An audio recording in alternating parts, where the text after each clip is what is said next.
Dear students of class 11th, welcome in SNS Maths class.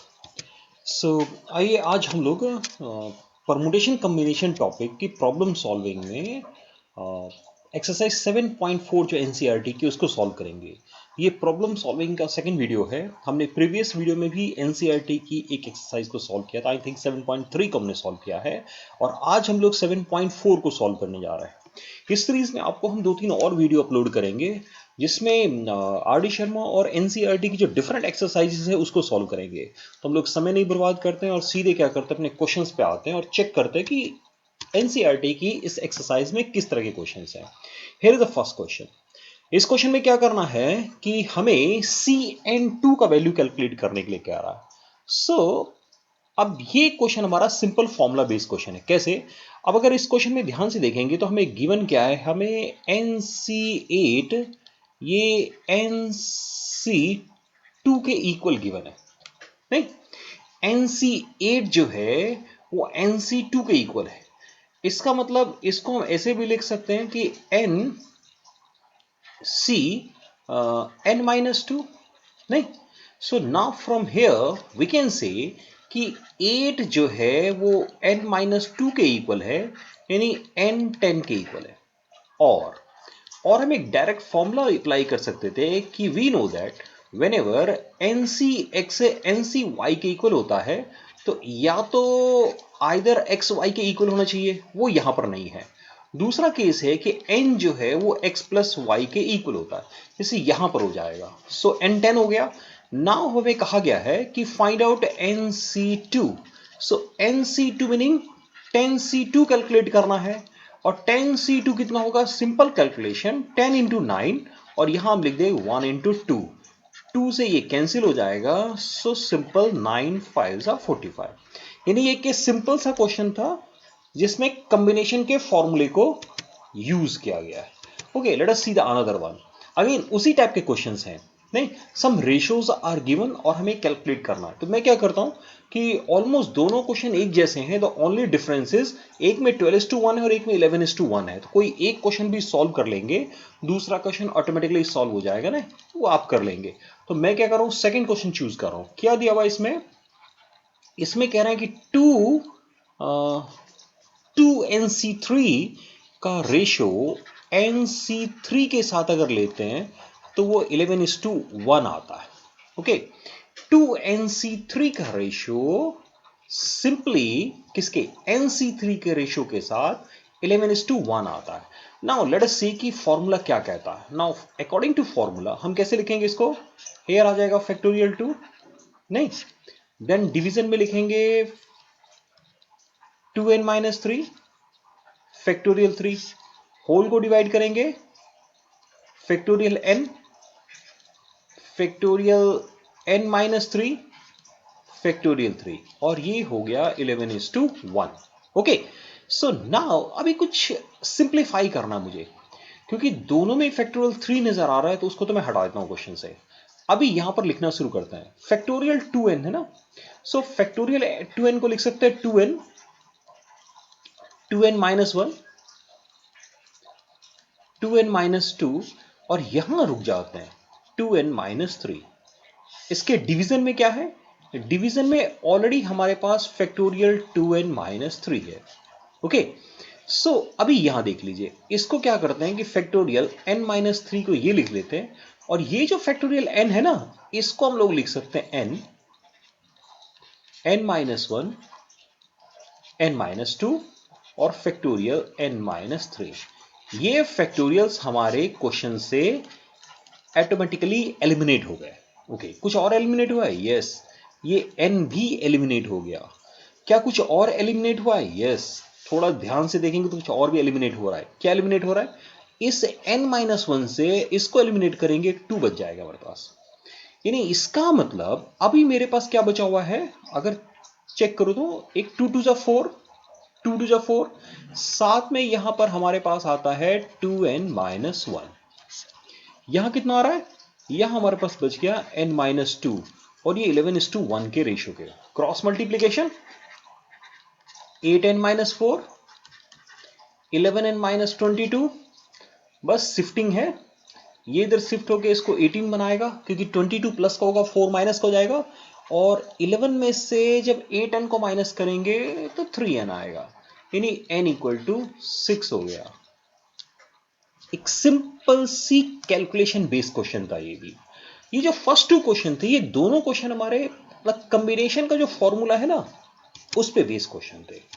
आइए कुछ और देखते हैं। जैसे ये क्वेश्चन है, how many codes can be drawn through 21 points on a circle.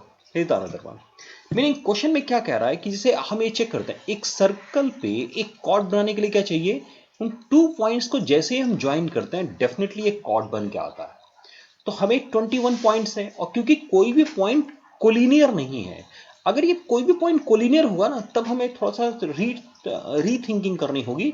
Otherwise simply number of cards का मतलब क्या हुआ, 21 पॉइंट्स आर देयर, और उन 21 पॉइंट्स में से जैसे ही हम 2 पॉइंट को चूज करेंगे ऑटोमेटिकली एक कोड बन जाएगा। सो इट मीन हम ये इस क्वेश्चन के आंसर के रूप में सिंपल लिख सकते हैं कि नंबर ऑफ कॉर्ड्स जो है वो 21C2 है, दैट इज 21 इंटू 20 2 इंटू 1। बाकी सिंपल कैलकुलेशन है 210। सो अगेन एक सिंपल क्वेश्चन, यहां पर अगेन क्या है, थोड़ी सी लैंग्वेज यूज करके हम आंसर तक पहुंच रहे हैं। Let me see another one, question number 4। Okay, what the question number 4 says, क्योंकि इसी पे क्वेश्चन लिया हमने स्क्रीन पे। In how many ways can a team of 3 boys and 3 girls be selected from 4 boys. That mean ये question कुछ ऐसा हो गया कि we have few girls and boys ना, how many, we have 5 boys and 4 girls are there. what we want to do, हमें क्या करना है, we want to choose 3 boys among these, and we want to choose 3 girls also. See again, how can this be done? So okay, actually what we are doing, out of 4, out of 5 we are taking 3, and always replaces multiplication जो n को replace करेगा, यानी whenever you have a n in language ना, replace it by multiplication and or with addition। 4, out of 4 we are taking 3 at a time, so this will be our simple answer। that mean हम 5 में से 3 ले लेते हैं, अब 5C3 5C2 के भी इक्वल होता है, और 4C3 4C1 के भी इक्वल होगा। Now 5C2 meaning 5 into 4 1 into, और 4C1 4/1 होता है। एक सिंपल सी कैलकुलेशन आपको आंसर तक पहुंचा देगी। कितना आएगा, 5 to 10 4 जा 40। See, questions are simple one. As far as your NCERT book is concerned ना, उसमें क्वेश्चन बहुत ही सिंपल है, सिंपल लॉजिक अप्लाई करना है। और अगर मैं एग्जामिनेशन पर्पज से इन दोनों क्वेश्चन को पिक करता हूं ना, तो ये दोनों क्वेश्चन 1 और 2 मार्क्स से ज्यादा कैरी नहीं कर सकते। क्वेश्चन नंबर 1 तो 1 मार्क्स कैरी करेगा, क्योंकि एक सिंपल फॉर्मूले से, एक सिंपल एप्लीकेशन से हम एक लाइन में क्वेश्चन को सॉल्व कर रहे हैं। Okay, let us C another one. Here I have question number 5। आइए क्वेश्चन नंबर 5 पे आते हैं। What this question say कि find the number of ways of selecting 9 balls from 6 red ball, 5 white balls and 5 blue balls if each selection consists of 3 balls of each color। Okay, again, what is given in the question, let us start with that। what we want to say कि हमारे पास red balls हैं, हमारे पास white ball है, और हमारे पास blue ball है। Okay, number is red 6 है, white 5 है, और ब्लू भी 5 है। हमें टोटल 9 बॉल्स लेने हैं, लेकिन इसमें कंडीशन है, if each selection consist of 3 balls of each colour. That mean जो हमें 9 बॉल्स सेलेक्ट करना है, उसमें से 3 रेड होने चाहिए, 3 व्हाइट होना चाहिए, और 3 ब्लू होना चाहिए। So meaning what we want to say कि आउट ऑफ 6, जो 6 रेड बॉल है उसमें से हमें 3 बॉल्स लेना है, मीनिंग एंड आएगा। 5 व्हाइट में से 3 लेना है, एंड 5 ब्लू में से 3 लेना है। इट मीन जो हमारे total number of combination, total number of selection हो जाएगा। और in how many way we can do this, we can do this by 6C3 into 5C3 into 5C3 ways. Now 6C3 का simple calculation 6 5 4, यहां लिख दीजिए 1 2 3। 5C3 5 4 3 1 2 3, again 5C3 ही है, तो 5 4 3 1 2 3। हाँ, सिंपल कैलकुलेशन जो है वो आंसर तक हम लोगों को पहुंचा देगा। नहीं, बस छोटी सी कैलकुलेशन है। 5 4 जा 20 है और 5 2 जा 10 हो गया, 5 2 जा 10 हो गया। So simply 2000. That means we can do this by 2000 different combination will be there. जब इसके कम्बिनेशन बनाए जाएंगे ना तो 2000 कॉम्बिनेशंस होंगे, जिसमें 9 बॉल्स को हम सेलेक्ट कर रहे हैं।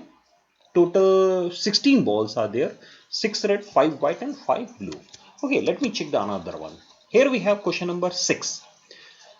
Determine the number of 5 cards combination out of a deck of 52 cards if there is exactly one ace in each combination. Okay, what we want to do, हम 5 cards लेने जा रहे हैं और उस 5 cards के combination में एक ace होना चाहिए. So now how many cards are there? 52 cards are there.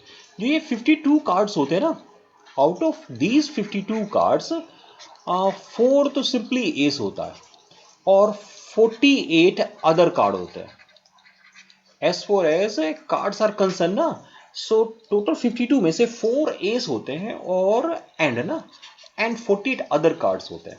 अभी हमें क्या करना है, हमें 5 कार्ड्स चूज करने हैं और वो जो 5 कार्ड्स हमें सेलेक्ट करना है उसमें से एक ही एस होना चाहिए। That mean out of these 4 हमें एक सेलेक्ट करना होगा और बाकी जो 4 कार्ड्स हैं वो हम इन 48 कार्ड्स में से चूज करेंगे। नहीं, मीनिंग ये निकल के आया ना, टोटल 52 कार्ड्स थे, 4 एस है, 48 अदर कार्ड्स है और हमें एक ही एस चूज करना है, तो रिमेनिंग तो हमें 4 अदर कार्ड लेने होंगे ना। Okay, so in how many way we can do this? We can do this by simply 4c1 into 48c4. Why I am multiplying here? Simply this end. आप किसी भी परमुटेशन कॉम्बिनेशन के question में language में बोल के देखना है, अगर आप डायरेक्टली इनडायरेक्टली एंड यूज कर रहे हैं दैट इज मल्टीप्लीकेशन, और यूज कर रहे हैं simple addition. Okay, 4c1 4, as four as 48c4 कैसे कैलकुलेट होगा? सो हम क्या करेंगे, 48 47 46 45, 4 नंबर ऑफ टर्म्स हो गए ना, 1 2 3 4। So here 4 3 2 1। अभी rest is the calculation, so you have to do this calculation ना। ये कैलकुलेशन मैं आपके लिए छोड़ रहा हूँ, इस 4 से 4 कैंसिल कर लीजिए, बहुत है तो, और बाकी तो अपना लॉन्ग कैलकुलेशन इज देयर ना।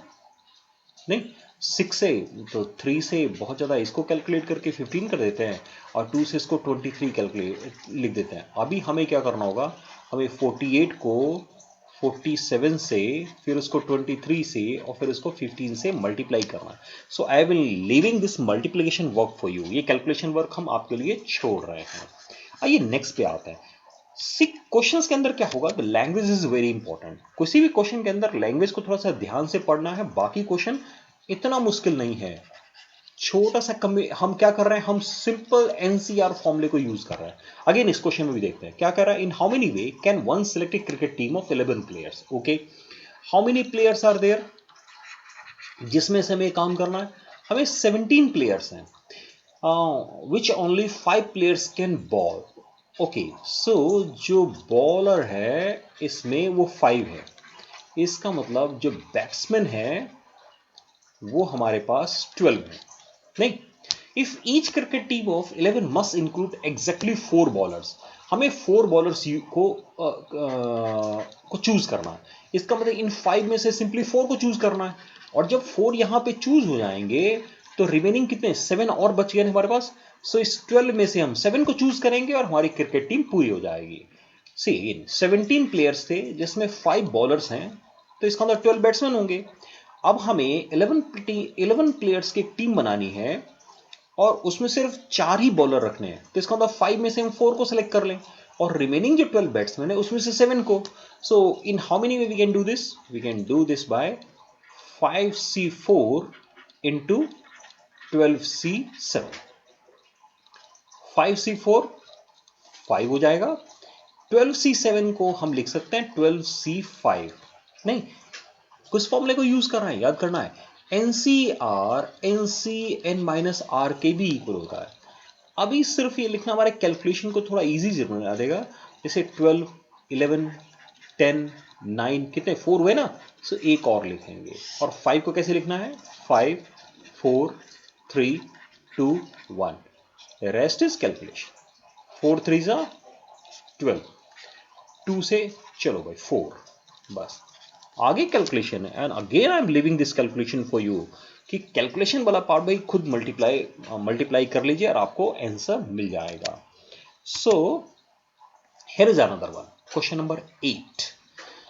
Now what this question says, a bag contain 5 black and 6 red ball, determine the number of ways। Okay, so that mean we have a bag, हमारे पास एक बैग है जिसमें ब्लैक बॉल है 5 और red ball है हमारे पास 6। Determine the number of way in which 2 black, हमें क्या करना है, 2 ब्लैक चूज करना है एंड ऑलरेडी दिखाई दे रहा है और 3 रेड। अब ये सिंपल क्वेश्चन हो गया ना, हमें सिंपली 5 ब्लैक बॉल में से 2 बॉल चूज करना है और 6 रेड में से हमें 3 को चूज करना है, बस कैलकुलेशन कर लेना है। 5C2, 5 into 4, 1 into 2, 6C3, 6 5 4, 1 2 3, छोटा कैलकुलेशन है तो मैं कर ले रहा हूं, है ना। 5 2 जा 10 और 5 4 जा 20, सो आंसर इज 200। बड़ी कैलकुलेशन आपके लिए छोड़ रहे हैं, छोटी कैलकुलेशन जब क्विकली कर रहे हैं मैं ही कर दे रहा हूं, है नहीं। Okay, so here is a question number 8, ये आपका क्वेश्चन नंबर 8 था। See whatever question are there ना, I think all the questions are very simple, बहुत ईजी है, छोटी सी कैलकुलेशन है। अब एनसीईआरटी का जब बाकी क्वेश्चन करने जाएंगे ना, तो इन्हीं क्वेश्चन में क्या होगा, मे बी थोड़ी सी कंडीशन इंपोज करेगा, थोड़े से रेस्ट्रिक्शन इंपोज करेंगे, लैंग्वेज को थोड़ा सा ट्विस्ट करेंगे, नथिंग एल्स। चलिए इस क्वेश्चन को भी देख लेते हैं। Okay, what this question say? In how many way can a student choose a program of 5 courses if 9 courses are available? यानी total number of courses इसमें उसको चूज करने हैं इन 9 courses में से what he want to do? He want to choose 5 programs, इसमें से उसको 5 program चूज करना है and 2 specific courses are compulsory for every student. Now see here, अगर हम ये कह रहे हैं कि 2 कोर्सेज तो कंपलसरी है, सो कंपलसरी का मतलब ये हुआ कि अब वो तो चूज करना ही है, तो उनके तो सिलेक्शन की बारी नहीं आ रही है। सो इसका मतलब ये नहीं हुआ 2 उसने ऑलरेडी चूज कर लिया, so it mean 7 left. So now इस 7 कोर्सेज में से अब उसको 3 कोर्सेज ही चूज करना है। जब 2 स्पेसिफिक कोर्सेज कंपलसरी है तो उसके चूज करने का तो मतलब ही नहीं बनता, वो तो चूज करना ही करना है। सो जब उन दोनों को अलग कर देंगे तो अब जो 9 कोर्सेज थे उसमें से कितना बच जाएगा, 7। So it mean now my question is, since 2 specific courses are compulsory, so therefore now we have to select 2 courses out of 7. And how can we do this? We can do this by 7C3 ways. That means 7 6 4 5 and 3 2 1, 3 2 ja 6, so 7 5 are 35. That means a student can do this by 35 ways. Okay, so dear students, ये 9 question ना, how many questions were there, total 9 questions are there. अगर आप ध्यान से देखें तो 9 question थे इस एनसीईआरटी की एक्सरसाइज में। All the questions are very simple, simple normal language थी। क्वेश्चन के अंदर ऐसा कुछ नहीं था कि बहुत टिपिकल लैंग्वेज हो। जब आप इन क्वेश्चनों को कर लेंगे तो अब जब आप दूसरी बुक से क्वेश्चंस को करने जाएंगे तो सिर्फ चेंजेस क्या मिलेगा, may be it is possible कि थोड़े बहुत लैंग्वेज के चेंजेस हों, लैंग्वेज को ट्विस्ट करें या थोड़ा सा रिस्ट्रिक्शन इंपोज कर दें, थोड़ी सी कैलकुलेशन को बड़ा कर दें, हो सकता है। Otherwise questions remain like this. सिर्फ ये याद रखना है, read the question very carefully. एक ही फॉर्मूला एनसीआर कॉम्बिनेशन में यूज होता है। रेस्ट क्या है कि हम उसमें कैलकुलेशन करते हैं। हाँ, एक और याद रखेंगे कि कभी भी अगर हमें एंड वर्ड आता है तो उसको मल्टीप्लिकेशन से, और अगर और आता है तो उसको एडिशन से क्या करना है कि रिप्लेस कर देना है। So thank you very much for watching this video, keep watching, thanks.